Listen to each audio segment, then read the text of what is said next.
Name प्रकट होवत है, प्रेम को प्याला पीवो रे भाई।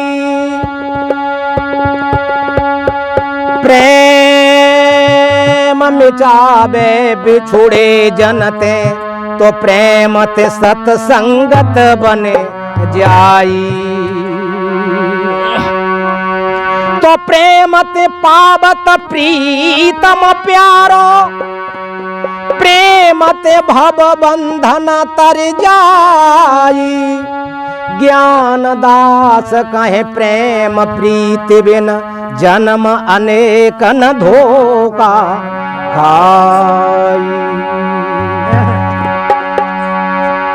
तो प्रभु को केवल प्रेम से ही पाया जा सकता है, इसलिए बताया है। भक्तों ने पूछा प्रभु से, प्रभु जी हम आपको किस तरह से पा सकते हैं, उसका कोई मार्ग बताएं। तो भगवान कहने लगे,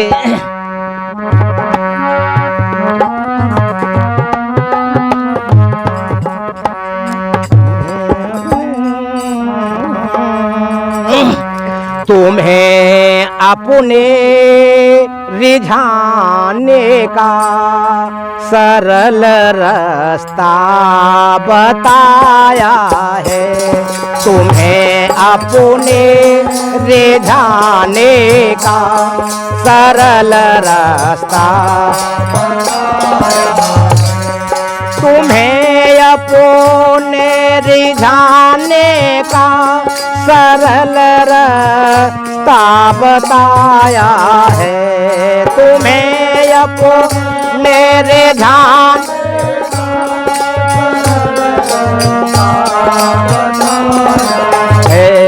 मिटा दे आप अपने को, मिटा दे आप अपने को, यही रास्ता बताया है। मिटा दे आप अपने को, यही रास्ता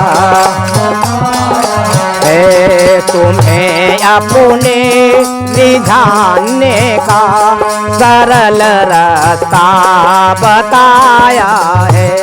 तुम्हें अपने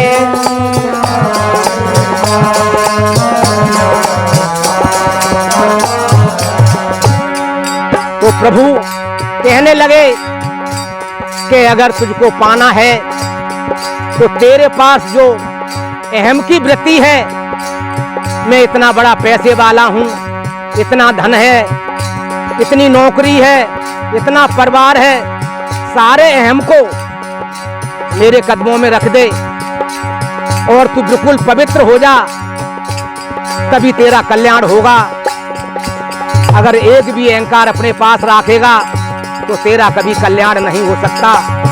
इसलिए बताया है, रिझाना है अगर तुमको पूछ लो जाके द्रौपदी से। रिझाना है अगर तुमको पूछ लो जाके द्रौपदी से। रिझाना है अगर तुमको पूछ लो जाके द्रौपदी से। रिझाना है अगर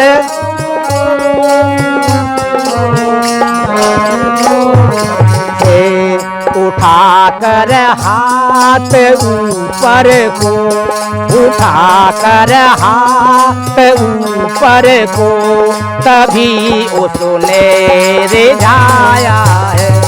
उठाकर हाथ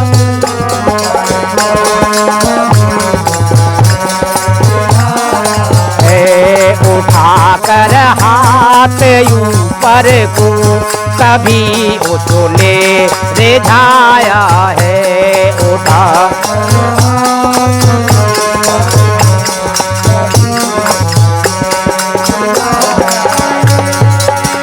वो प्रभु कहने लगे कि अगर उठाना है, रिझाना है तो द्रौपदी से जाकर पूछ लो। जब तक द्रौपदी ने संसार के अंदर 4 प्रकार के बल बताए हैं। अपना बल, तपस्या का बल, बाहुबल और पैसे का बल। जब तक इंसान अपने चारों बलों को इस्तेमाल करता है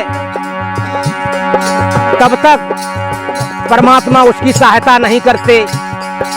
जब संसार के चारों बल छूट जाते हैं, वहां से परमात्मा का बल स्टार्ट होता है। जब द्रौपदी ने ऊपर हाथ सिलेंडर हो गई, कह दी अब मेरा दुनिया में कोई नहीं है प्रभु तेरे सिवा, तो प्रभु ने मई से फोकस कर दिया और साड़ी में आके समा गए और साड़ी का ओर न छोर दुशासन खींचते खींचते थक गया, लेकिन छोर नहीं निकाल पाया।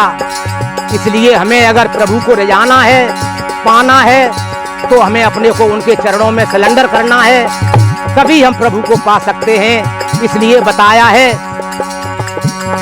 तुम्हें अपने रिझाने का सरल रास्ता बताया है, तुम्हें अपने रिझाने का,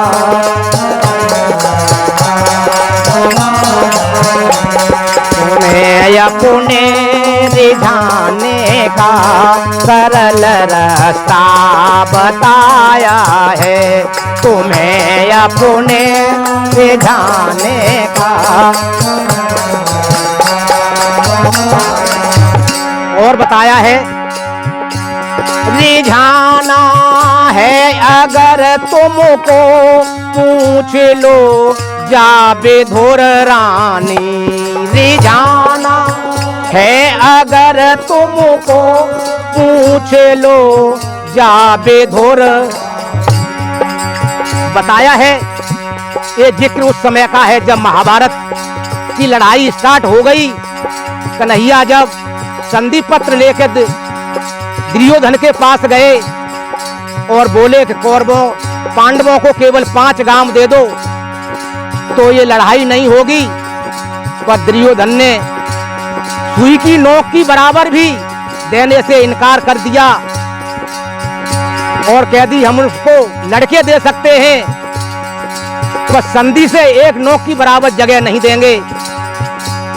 तो फिर भगवान कृष्ण वहां से संधि पत्र उन्होंने ठुकरा दिया, तो चले दिए। तो वे बोले दुर्योधन कि 36 प्रकार के व्यंजन रखे हैं प्रभु, भोजन तो करते जाओ। तो कन्हैया बोले यहाँ भाव नहीं है, मां मैं खाता नहीं। उसी सभा में विदुर जी बैठे हुए थे, सभी ने अभिवादन किया, तो विदुर जी ने हाथ हिला के किया और विदुर जी वहां से चल दिए, अपने घर पे आए और सुलभा से बोले कि आज भगवान हमारे घर पधार रहे हैं।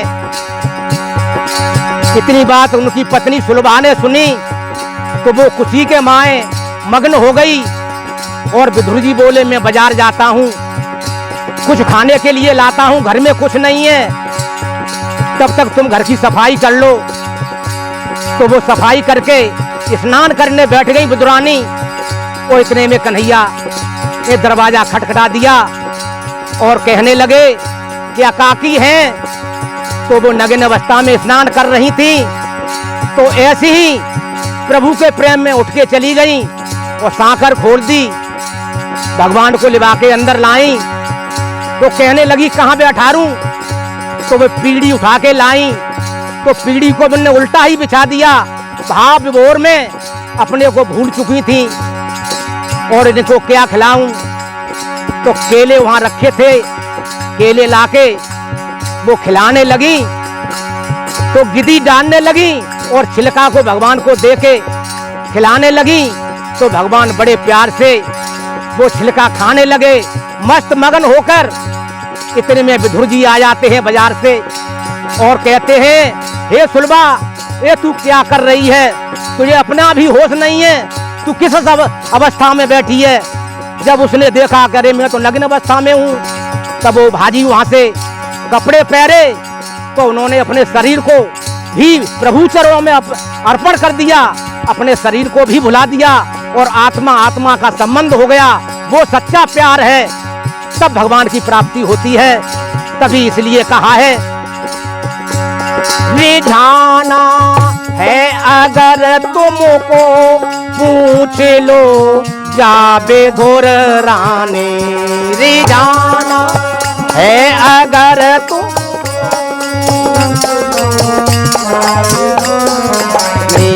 लगा कर भोग छिलकों का लगा कर भोग छिलकों का तभी उसने रिझाया है लगा कर भोग छिलकों का लगा कर भोग छिलकों का तभी उसने रिझाया है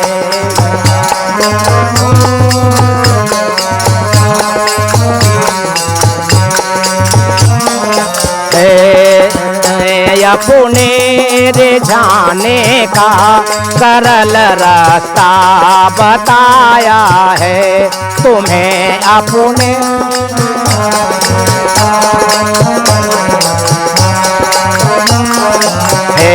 मिटा दे आपको अपने को यही मार्ग बताया है मिटा दे आपको अपने को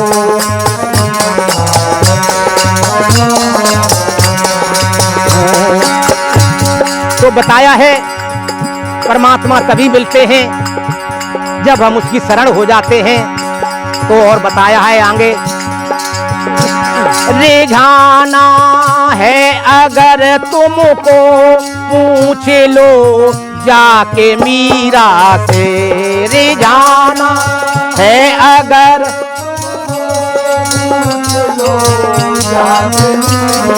से रिझाना है अगर तुमको पूछ लो जाके मीरा से रिझाना है अगर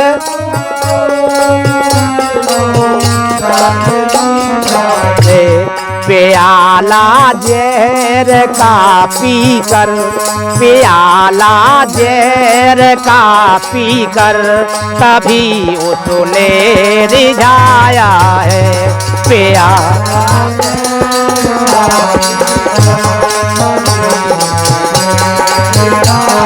है प्याला जहर का पीकर तभी उसने रिझाया है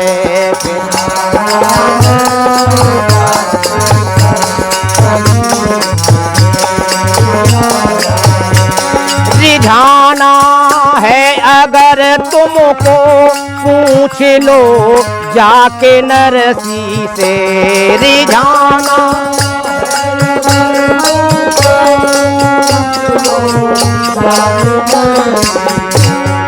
तो नरसिंह मेहता ने भी अपना सारा धन गरीबों में अधीनों में लुटा दिया और फकीरी धारण कर ली केवल प्रभु का गुणगान में लगे रहे। जब उनकी बेटी का भात आया तो उसने बड़े बड़े सामान लिख दिए कि उसके पास क्या है वो कैसे ला पाएगा वो यहाँ आएगा तुम्हारी तोनी होगी। तो इसलिए बड़े सामान लिख दिए कि वो शर्म के मारे खुद नहीं आएगा। हाँ पत्र भेज दिया तो उन्होंने पत्र को स्वीकार कर लिया। जो प्रभु की शरण होता है उसको कोई काम दुर्लभ नहीं है। तो परमात्मा ने उनका सारा भात बढ़िया तरह से भरा और एक आध रह गए उनको हुंडी बरसा के उनको संतुष्ट किया। तो ये है भक्तों की महिमा। जो प्रभु की शरण में पहुंच जाता है उसको कोई कमी संसार में नहीं रहती। इसलिए बताया है रिझाना है अगर तुमको तुम्हें अपने रिझाने का सरल रास्ता मिटा दे आप अपने को यही मार्ग बताया है। मिटा दे को अपने को यही मार्ग बता बोल सद